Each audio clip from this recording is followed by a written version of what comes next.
Saudara-saudariku yang terkasih, salam sukacita untuk kita semua.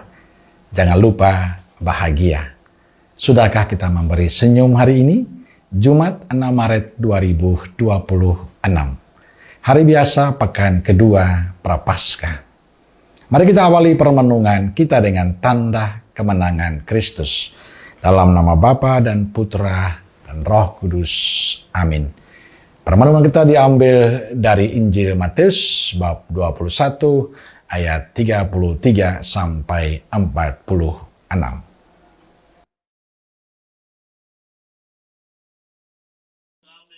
Dengarkanlah suatu perumpamaan yang lain. Adalah seorang tuan tanah membuka kebun anggur dan menanam pagar di sekelilingnya. Ia menggali lubang tempat memeras anggur dan mendirikan menara jaga di dalam kebun itu. Kemudian ia menyewakan kebun itu kepada penggarap-penggarap, lalu berangkat ke negeri lain.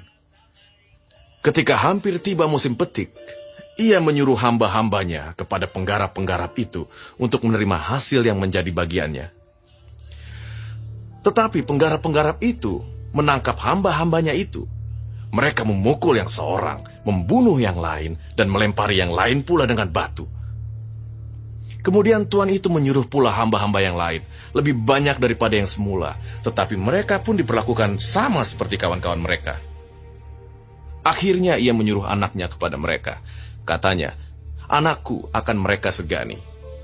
Tetapi ketika penggarap-penggarap itu melihat anaknya itu, mereka berkata seorang kepada yang lain, "Ia adalah ahli waris. Mari kita bunuh dia supaya warisannya menjadi milik kita." Mereka menangkapnya dan melemparkannya keluar kebun anggur itu lalu membunuhnya. Maka apabila tuan kebun anggur itu datang, apakah yang akan dilakukannya dengan penggarap-penggarap itu? Kata mereka kepadanya, "Ia akan membinasakan orang-orang jahat itu, dan kebun anggurnya akan disewakannya kepada penggarap-penggarap lain. Ia akan menyerahkan hasilnya kepadanya pada waktunya." Kata Yesus kepada mereka, Belum pernahkah kamu baca dalam kitab suci? Batu yang dibuang oleh tukang-tukang bangunan telah menjadi batu penjuru.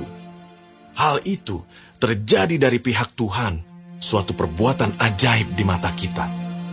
Sebab itu, aku berkata kepadamu, bahwa kerajaan Allah akan diambil daripadamu dan akan diberikan kepada suatu bangsa yang akan menghasilkan buah kerajaan itu. ketika imam-imam kepala dan orang-orang Farisi mendengar perumpamaan-perumpamaan Yesus, mereka mengerti bahwa merekalah yang dimaksudkannya. Dan mereka berusaha untuk menangkap dia, tetapi mereka takut kepada orang banyak, karena orang banyak itu menganggap dia nabi.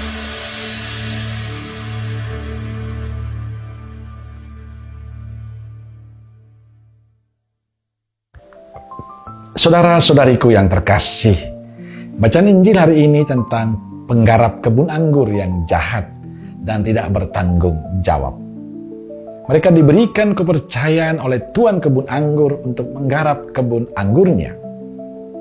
Ketika tiba musim petik, tuan itu menyuruh hamba-hambanya kepada penggarap-penggarap itu untuk menerima hasilnya yang menjadi bagiannya. Tetapi para penggarap justru menangkap dan membunuh semua utusan, termasuk putranya sendiri ditangkap dan dibunuh. Para penggarap adalah orang-orang yang tidak tahu bersyukur. Mereka sudah mendapatkan kemurahan, kebaikan, mereka dipercaya untuk menggarap, diberikan kebebasan penuh. Tapi yang terjadi justru sebaliknya, mereka menjadi pengkhianat. Apa yang diceritakan Injil hari ini adalah cerita tentang kita. Banyak berkat yang kita terima dari Tuhan. Entah itu kesehatan kita, pekerjaan kita, keberhasilan kita, keluarga kita. Setiap hari Tuhan menjaga dan menuntun kita. Tapi kita sering lupakan Tuhan. Kita lupa untuk bersyukur. Maka sabda Tuhan hari ini mengingatkan kita untuk selalu bersyukur. Bersyukur karena walaupun sering kita jauh dari Tuhan. Sering kita melupakan Tuhan. Tapi kasih dan kebaikan Tuhan tidak pernah berhenti untuk kita. Saudara-saudariku terkasih, di masa taubat ini kita diingatkan Tuhan bahwa semua yang kita terima sampai hari ini adalah kemurahan, kebaikan, dan berkat dari Tuhan. Bukan karena kemampuan dan usaha kita, Bukan karena kepandaian kita, tapi karena kemurahan dari Tuhan. Maka kita patut bersyukur untuk semua berkat itu, sekaligus terus memperbaharui hidup agar kita semakin pantas di hadapan Tuhan. Warnai hidupmu dengan rasa syukur. Amin. Semoga Allah yang Maha Kasih memberkati saudaraku sekalian, Bapa, Putra, dan Roh Kudus. Amin. Roh Kudus Nazaret, doakanlah kami. Amin. Berkah dalam.